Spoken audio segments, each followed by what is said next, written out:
Marinelli, Detroit.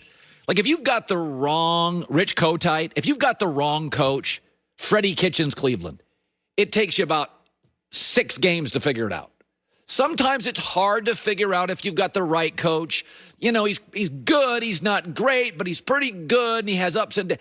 It's just like in life. It may take years to figure out if the relationship you're in right now is going to be great. But if it's bad, you know it pretty quickly. Like, it's, hygiene issues. She throws stuff at me. He throws stuff at me. Like, you can spot bad quickly. Dallas right now, this doesn't work. This is not close. Jerry Jones went on Dallas radio this morning. There's 2 bites. Let's play the first. And he says, I got my guy. But certainly we couldn't have anticipated being at this stage with our team this year. But if I were going to hire a head coach, that we're going to be at this stage this year and work through this for the betterment of what's in store for us for the rest of the year and for what's for us in the future, I got my man. That was the beginning of the interview. And then the interview went on, and Jerry got feistier and feistier. And I've said this. You can always tell who's going to win a presidential election because which side of the media feels more desperate. I'll leave that for you to figure out. Jerry's this angry because Jerry's not just angry at the question. Jerry's angry that he may have made a massive mistake, and he's going to have to own up to it soon. Listen. Does your team have a leadership void? Where in the offensive line? Just overall, when these. But seriously, where would you have a leadership void? Is it an experience void? Is it a talent void? Is it a leadership void? I'm not trying to be cute here. The answer is no. The answer is no. I'm asking. There's not a. Well, just shut up and let me answer. No, Jerry. When you go into the locker room, what I'm asking is, do you see the intangibles? You're not asking me that. I gave you the answer. When I go into the locker room, there's no leadership void in my eyes. Okay. Now that's your answer. Let's move on. Okay. Jerry's not mad at the question. He's mad at his decision, and he's embarrassed by it. And that's why he's super defensive. Those were legitimate questions. I worry that the Cowboys are becoming Al Davis at the end. Al Davis and Jerry have a lot in common. Pioneers, aggressive, smart, successful. They know football. Jerry played the game. Al was an assistant coach in the NFL for years. They know the game much more than 95% of the owners. They don't know it as much as they think, but they know the game. They took on the NFL. They're very similar. They're envied by the league. Took on the NFL and won.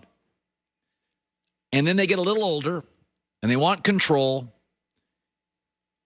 and they can't handle a Bill Parcells.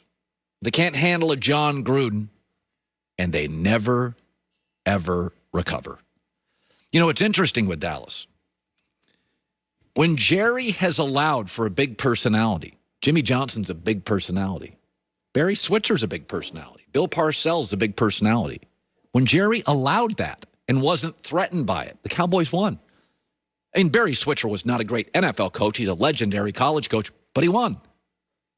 But when Jerry has hired guys he can control, that's what Al Davis did.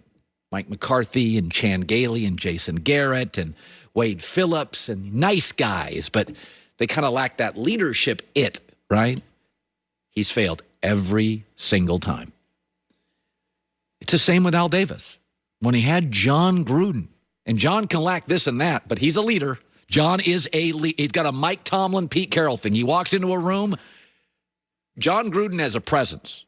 Bill Parcells has a presence. Barry Switzer's got a presence.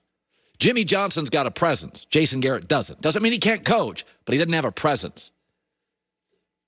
They're becoming the Raiders. The last 7-8 years with Al Davis, like you couldn't take him seriously. Like they were running their business different than everybody else. The Cowboys have become, to a fault, a family business, too insular. Will not take outside opinions. And I don't think Jerry this morning is mad at that guy asking the questions. I think Jerry's embarrassed.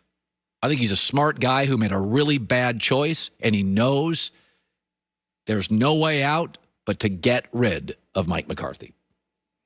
So coming up next, I know you get tired of this. I mean, beyond getting tired of me, that I make Brady LeBron comparisons. but this is the best one yet, and it's unbelievable. The Buccaneers have already won the NFC, just like LeBron took over the West, just like that. I'll explain coming up.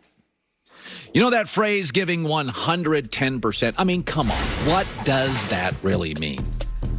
How do you give more than 100%? But if you're into, automobiles, 110% looks a lot. Let's address what we watched last night. Sometimes you don't realize what you have. People in L.A. complain about Jared Goff.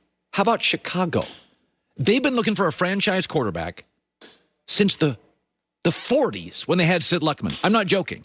They have not had a franchise quarterback in 75 years, like a really great quarterback.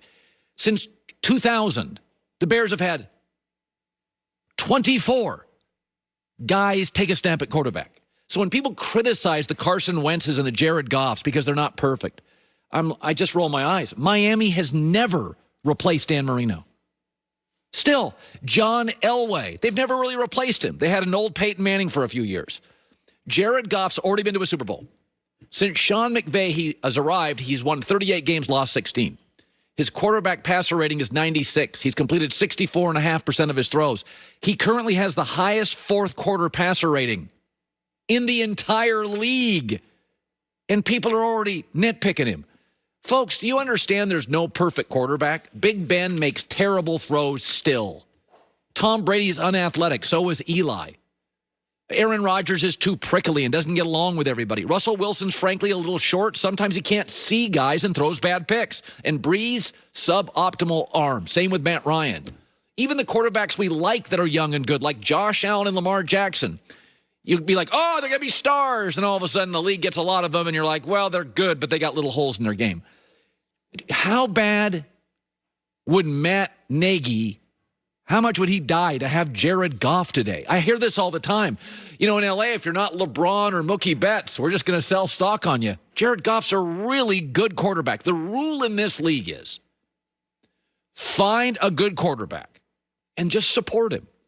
And by the way, the Bears did with Trubisky, and Nagy's got a very good record with him. But all of us can see, Chicago can see, everybody can see, Trubisky has a really, really low ceiling. And if you've won Super Bowls, the Bears have won a Super Bowl, there's kind of a higher standard than Cleveland that, you just want a guy that can win some games.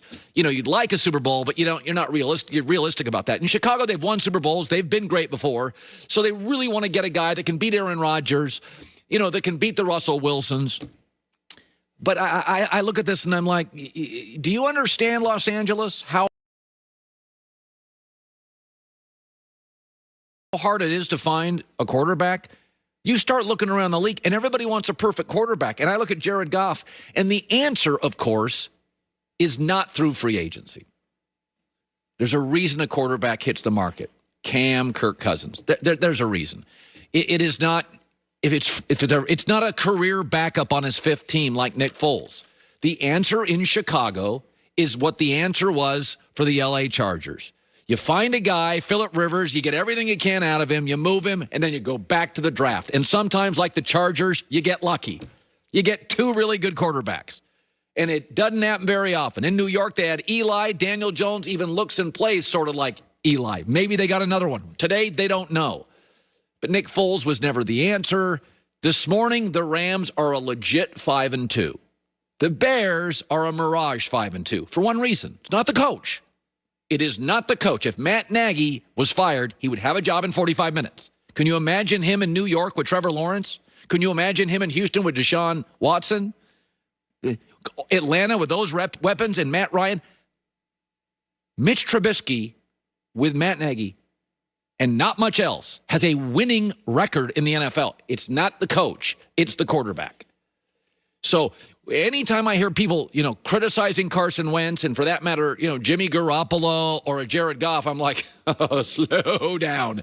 Do you go ask people in Miami, go ask people in Denver how hard it is to find the guy.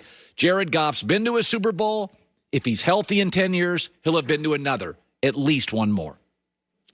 All right, well,